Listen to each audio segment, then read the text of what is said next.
Welcome to the Road to Indy TV. Sunny day and a beautiful place, wine country, Sonoma, California. Tristan, welcome. Thanks, JP. Yes, definitely a beautiful place, a beautiful track. This is my favorite racetrack in USA. A lot of hills. Track is very sensitive to the wind. A lot of sand gets put on the racing line sometimes, so you see a lot of changes from session to session. It's a perfect place for our season finally. Well, this is the last round of the Mazda Road to Indy Championship, and as you said before, a lot of things happening this weekend. We have the first race of the USF2000, and the next after that is the Pro Mazda first race. USF2000 is going to be very exciting. Florian Latour, a 30 points lead. It's the biggest gap we have in all three of the series, but it's only the equivalent of a win in points. So, you know, if he wins the first race, he's champion, but if he doesn't, it will all come down to the last race, and interesting qualifying. He will start from pole, but next to him is RC Anderson, who also is fighting for that championship, and he wants really bad to be the title. Yes, and there's always great battles in turns 1 and 2 of this track. It's a uphill, long left-hander leading to a braking zone for a right-hander, and we always see a lot of action, some contact pretty often, so it's going to be interesting as well, because Jake Heitzen in third is still in the championship hunt. He will be starting right behind them, so it's going to be interesting. Yeah, it's going to be good. And right after that, we go straight to the Pro Mazda first race. Exactly, and there as well, only 18 points separating Spencer Pigot from Scott Hargrove. Scott Hargrove is going to be on pole. Spencer is going to start alongside him.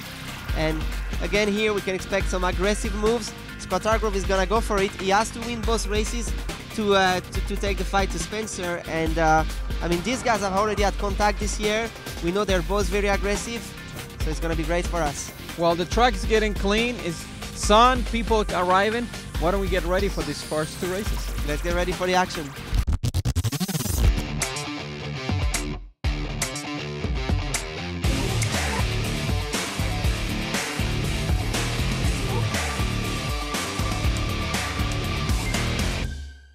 Tristan, finish of the first two races, and we never expected to see what just happened today. Very bad day for Florian Latour and Spencer, but hey, it's good for our show. Well, let's start with USF2000, and we said it early that the fight was going to be intense, and it was exactly what happened even in the first lap.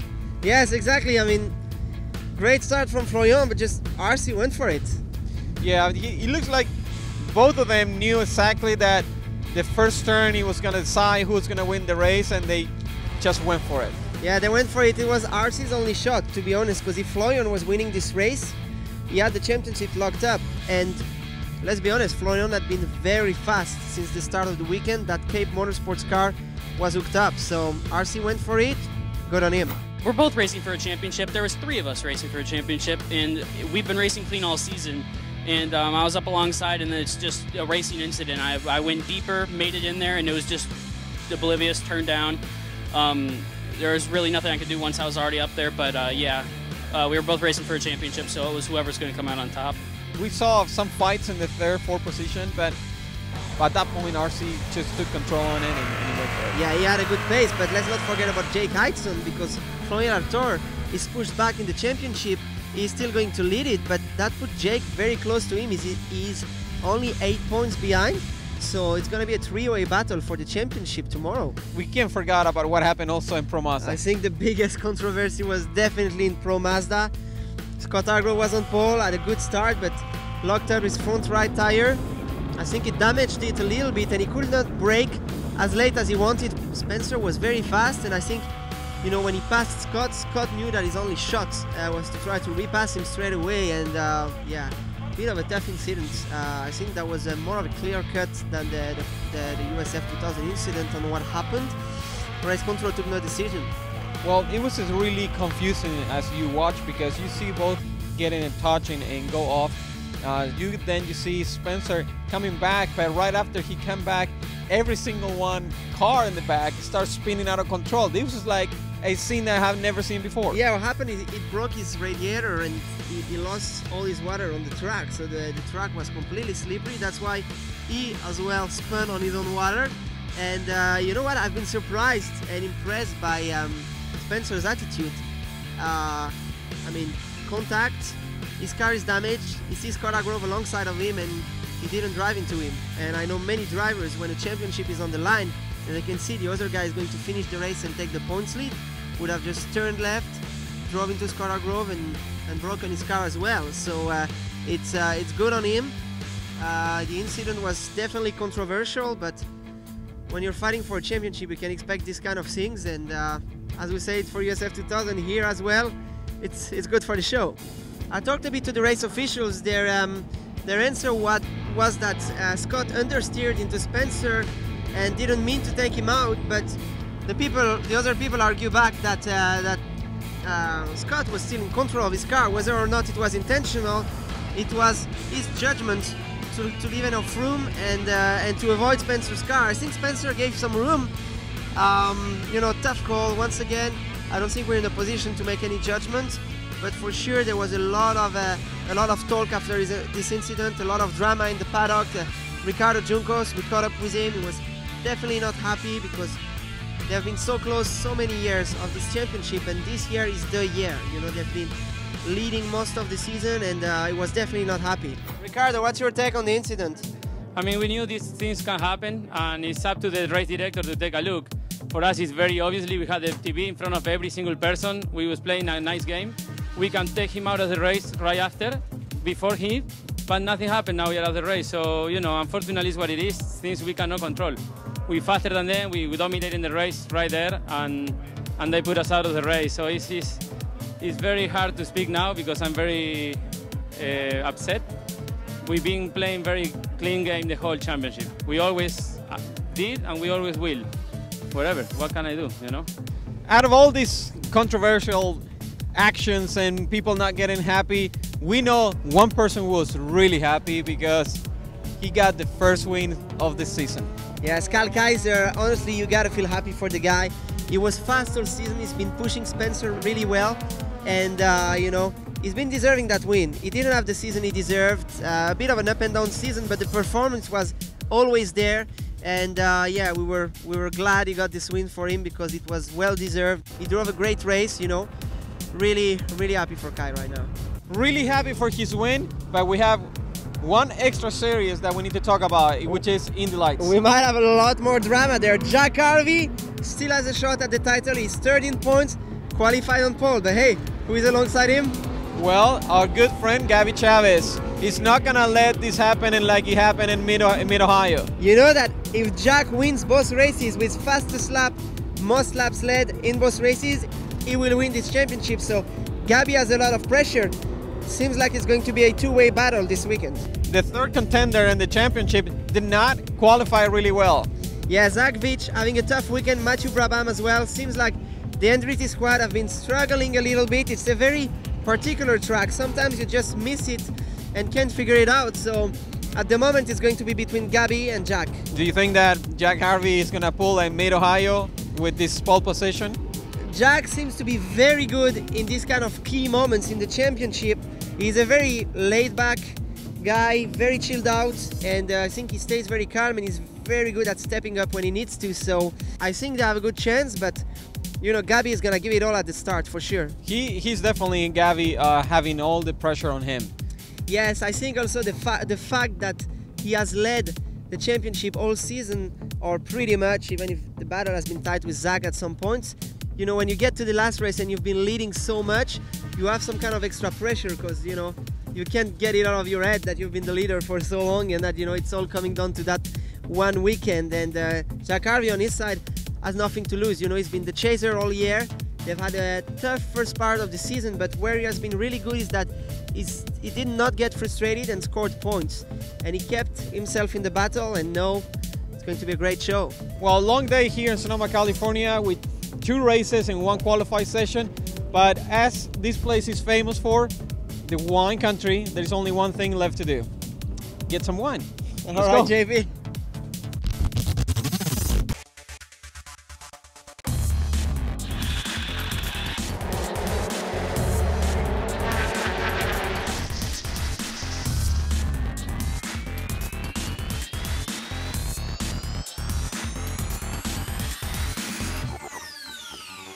The action and the drama, Tristan, never stops. Yes, JP, we thought yesterday was exciting, but I think today we could not have asked for a better ending to the championships for USF2000 and Pro Mazda. So much drama, so much action. Absolutely. Let's start the day with USF2000 and the last race of this Mazda Road to Indy Championship. Our 3 championship contenders start at the first 3 positions. Florian Latour on pole position. We knew that since the start of the season, starts had been his weaknesses. He has been losing the lead quite a few times, and this morning again, RC Anderson jumped him at the start, took the lead, and the following laps, I think, were why we love racing so much, JP. They were sideways on the curves, chasing each other, and then what happened is Florian Latour takes advantage of this mistake from RC Anderson. He takes the lead. Walks away with the win, walks away with the championship. Very emotional end to this championship. Absolutely. We can see him, his parents, mom, everybody with him in the final, in the award ceremony, and it was pretty emotional. Yeah, I think they've made a lot of sacrifices to buy him this ride at Cape Motorsports this season. I think they were, financially very tight to finish the season, and I think, it was a big relief for them. I think after yesterday there was a lot of pressure, after that incident, and finally it came their way today. Florian, congratulations, what a finally! You did an amazing job out there, amazing battle, clean racing.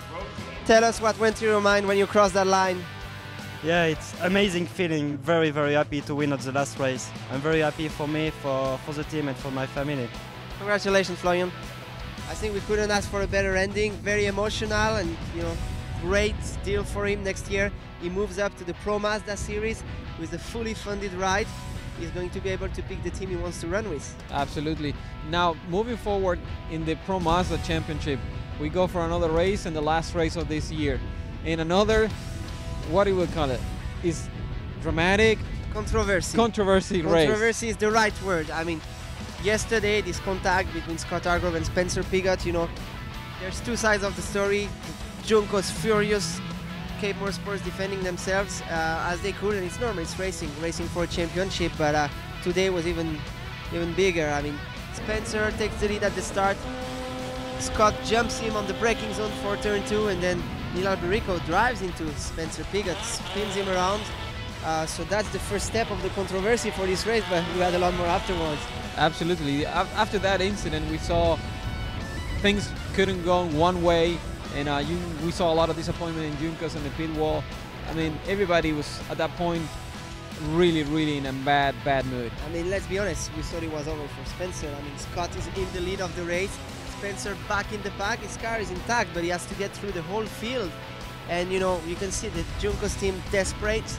And finally, I mean, because racing is racing and things happen sometimes with no answers, we see Scott Hargrove with mechanical problems. Yeah, I mean, before that, Kyle Kaiser's car, Spencer's teammate, stopping at the entry of turn 6. We don't know why, and all of a sudden his car restarts and he can go, but in the meanwhile the safety car is out. They go back to green racing, and yeah, then a big change of destiny for Scott Hargrove. So let me ask you this: when you're a driver and then you see your mechanical failure, and you look at your mirrors and you see that the championship is just about to pass you, what goes to your mind? What do you think of those moments? Well, you can see Scott obviously losing his gears, going slower on the track, and very arguable action on track there in the S's. Obviously, Spencer right behind Scott, and Scott, changing his line a little bit. Spencer having to go to the grass to avoid him, avoid contact. Finally gets by, and it's over for Scott. But I think, in these situations, it's last resort. There is this scholarship on the line. It's your career, and we caught up with Scott. We asked him his advice about what happened, and I think people from the video can make their own opinion. But that's what he told us. Day in the office, and then all of a sudden I started losing gears. I was maintaining the lead there without third, and then on the when we were under yellow, all the gear pretty much I only had second and sixth. So I just cruised around for a couple laps, and then that was it. What's going through your mind right now? I mean, I'm super thrilled. We were in a great, a great spot to win, and I couldn't be more stoked about our chances, and it just wasn't meant to be. So I'm not too bummed. I mean, we came into this weekend not expecting to win, and then we were given the shot to do it. So, you know what, it happens, and we'll move on, and I can't wait to see what happens next year. So from the pictures, when your car started to slow down, when Spencer went alongside you, you clearly tried to run into him? Were you just going to crash to try and get the championship? Well, I lost all my gear, so I wanted to move out of the way and get out of the racing line because I knew all those guys were coming. But then, you know, he went the same direction I went, and then, you know, obviously it didn't work out very well.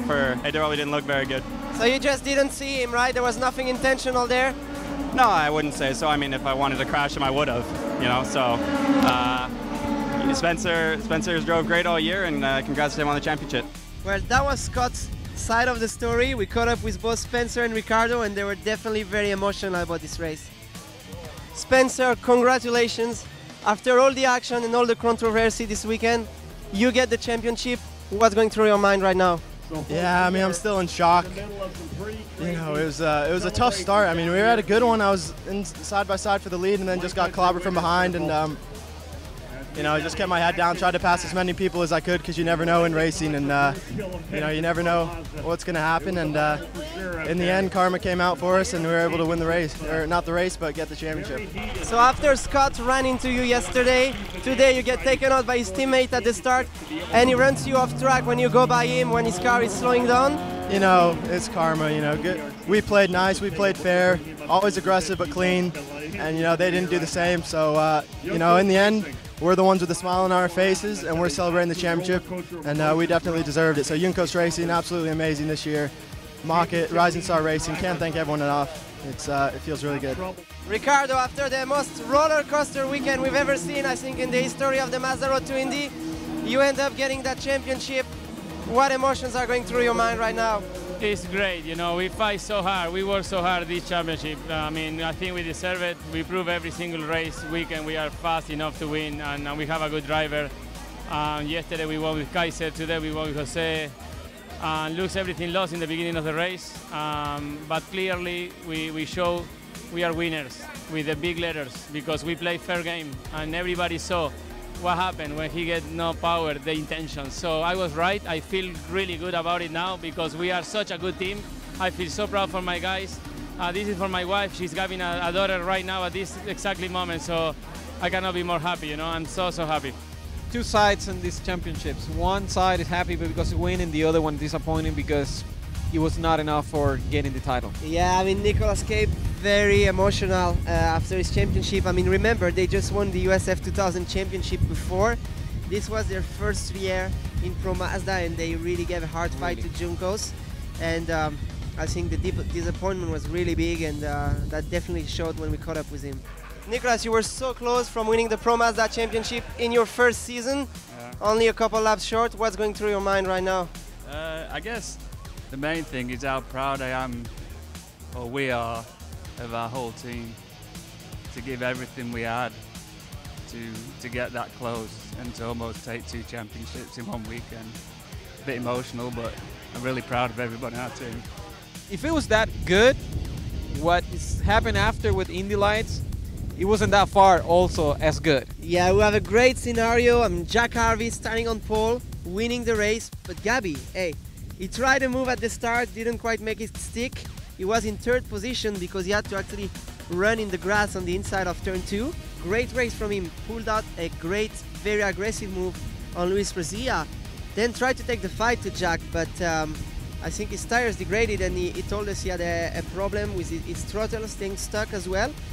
The good thing for him is he scored fastest lap of the race. So tomorrow, even if Jack wins the race with fastest lap, which will be a point plus another point for leading the most laps, if Gabby finishes 2nd, he has the championship. But remember, who is starting behind Gabby? Luis Brazia. 2 Schmidt cars at the front, 1 Belardi. It's 2 against 1, but you know, I think we talked to Luis after the race today, and it didn't seem like he wanted to get involved in the fight. He wants to let it happen, so that's what he told us. The race started very well, then went to 2nd, and Gabby had new tires and could really get a traction done. I was lacking traction, I was lacking braking. The car was not very balanced today, very disappointing 3rd, to be honest. You know, you go to the podium, but you're very disappointed, so... But you know, it's good to have the trophy and then score some points. Well, today was another fantastic run for Jack Harvey. We saw what he did in Mid-Ohio. He got on pole back then, won 2 races, got in pole for this race and won the first one. Jack, congratulations. Amazing job again, going back to road course. You're keeping yourself in the battle. It's all going to happen tomorrow. How are you feeling? Pretty good. You know, I think this weekend all we tried to do was achieve 2 wins. You know, 2 poles, 2 fastest laps and 2 wins. I'm not sure we got the fastest lap in that one. But I mean, we're trying to do as much as we can, and at the end of the season, if it's not enough, then you know we can go back and look at other races and wonder why. But you know, very happy with what we've done today. Some things to improve for tomorrow, so we can be even stronger. Who knows what's going to happen tomorrow? You never know what's going to happen after these races in USF2000 and Pro Mazda. You know, and this is why we love racing. I mean, the kind of day we had today in those 2 junior series. I mean, it only happens every so often. You don't have this every year. I mean, this scenario, I mean, the emotions it goes through, nothing beats that. I think that's why people get so addicted to racing. What can beat these emotions you have when you're either in your car fighting for the championship or watching it on the side? I mean, it's just crazy. So tomorrow is going to be very exciting. Today we got 2 champions, one for USF2000 and one from Pro Mazda. Tomorrow we'll get our final champion in the Mazda Road to Indy. I can't wait for that one. Can't wait either. All right, well, time for go for this another beautiful night in the city. So let's get out of here. Let's enjoy wine country. Tristan, so we got to the final race of this Mazda Road to Indy Championship. Yeah, it's our final one, and after the drama we had yesterday in USF2000 and Pro Mazda, I really do not know what to expect. Our 2 contenders on the front row. Gabi Chavez can finish second and still win the championship, but you never know. Luis Garcia in third. Jack Harvey's teammate could get interesting in turn 2. We already have 2 champions yesterday, and today we have the last champion for this season. I can't wait to see what happens. Well, car is already on the grid, and we are going to be rolling in any time, so let's get our position and enjoy this race. Let's enjoy it. Let's go.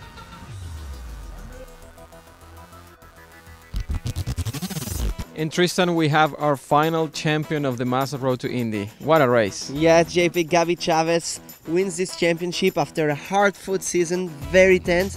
There were tying points. Absolutely. We are here, if people are wondering where we are, we're in the Jacuzzi Winery because here's a place where the champions will celebrate tonight in the official banquet after the season is over. I think it was the tightest championship of history in Indy Lights. There were tying points, same number of wins. The championship was decided on the number of second place finishes. 5 for Gabi Chavez, 3 for Jack Harvey. I mean, Jack Harvey must be looking back at that race yesterday and that point for the fastest lap that he missed. But overall, so strong for the second half of the year. He really showed a lot of abilities by stepping up this much. It all came down to the number of second place finishes. Can you describe us how you're feeling today? Right now I'm just gutted, mate. I mean, honestly, such a bittersweet day. We won today, but we lost the championship on, at the end of the day, a technicality of who had most second places. I mean, Bilardi did a really good job this year. Gabi did a very good job this year, so congratulations to them. When the pressure came at the end of the season, we delivered 4 wins out of 5, so I think it says a lot about the character of me, also the team. I've got great sponsors in the Racing Steps Foundation, been with them now for 6 seasons. I feel like we were the strongest guy the second half of the season, and the first 3 races cost us. He was good all the time. You know, he deserves to be champion because at the end of the day he had more second places than I did, so congratulations to him, and hopefully next year if we're racing together I'll pay him back then. Congratulations, Jack. You can see that Gabi Chavez was pretty consistent during the year, and that ended up paying off big time for him. Well, it did, but he also won 4 races. He was very fast. Him and Bilardi Auto Racing started really well, understood the Cooper tire, I think, better than any other team. Gabi drove like a champion all year, we have to say it.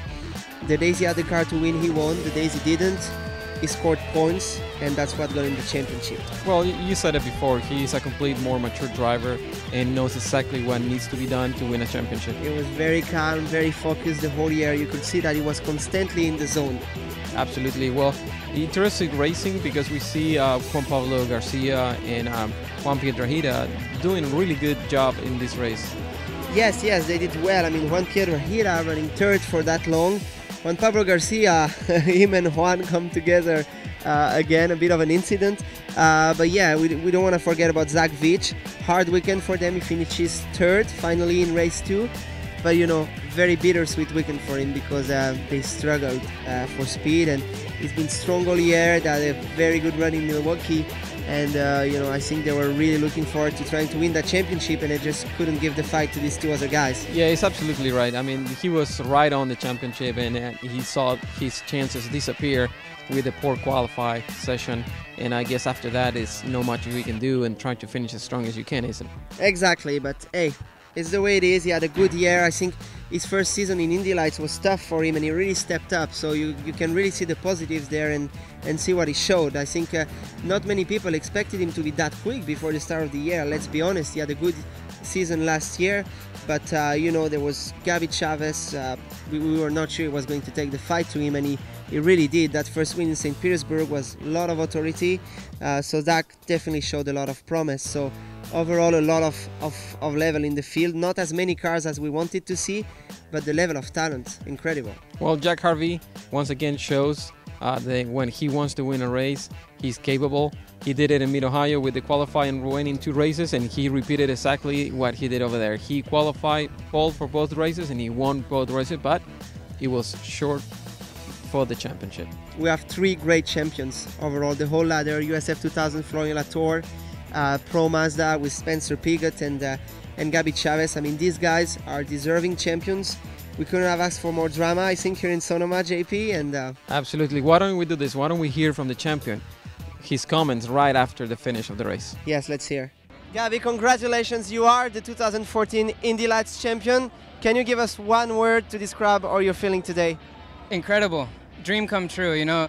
I don't have one word. I have a million words, and I don't know, you know, how to put them in order. I'm so happy. I'm so happy for the team. They deserve this. I deserve this. It's such a big effort by so many people. You know, we did what we had to do to win, and that didn't necessarily mean to go out there and win the race. We had to finish second today, and that's what we did. We're the champions. Can you describe us how you were feeling inside of the car during those last laps? You were by yourself, and all you had to do was stay out of trouble. Can you tell us how long it was? Oh, it was the longest race of my life, the longest 60-minute race of my life. You know, starting from the start, you know, we got the start waved off twice because, you know, everyone was trying to play games, and thankfully the third start was good. You know, I didn't have any pressure from behind with Rosia falling back, so, you know, it all worked out to my favor. You know, I was out there just watching over my car, taking care of my tires. I had no pressure to go behind Harvey and push. Indy 500 next season for sure? Absolutely. Looking forward to it? Oh, I can't even begin to describe it. Any words for Jack? Oh, Jack is an incredible competitor, you know. It came down to a tie, and, you know, just that little bit more consistency that we had gave us the edge. So, you know, an unbelievable job. You know, obviously, Sam Schmidt, they have an incredible team. They have 4 cars out there, always really quick, and, you know, they were more competitive than us the last half of the season, but, you know, being the second year, and we figured out the car quicker than they did, and we got that advantage in the first half. Congratulations, Gabi. You have to be really happy for Gabi Chavez and Velarde Auto Racing. Small team, small operation, but they made it happen. Jack Harvey, however, hard day for him. Yeah, absolutely. I gotta be bummed, especially when you are so close, so close. I mean, it's not close. even a point Yeah. what you were talking about. So, well, Tristan, racing is over here in Sonoma, California, but we have one more event, which is the official banquet. It's a celebration of the champions. So, are you ready? Yes, we're here in beautiful Jacuzzi Winery, so cheers, JP.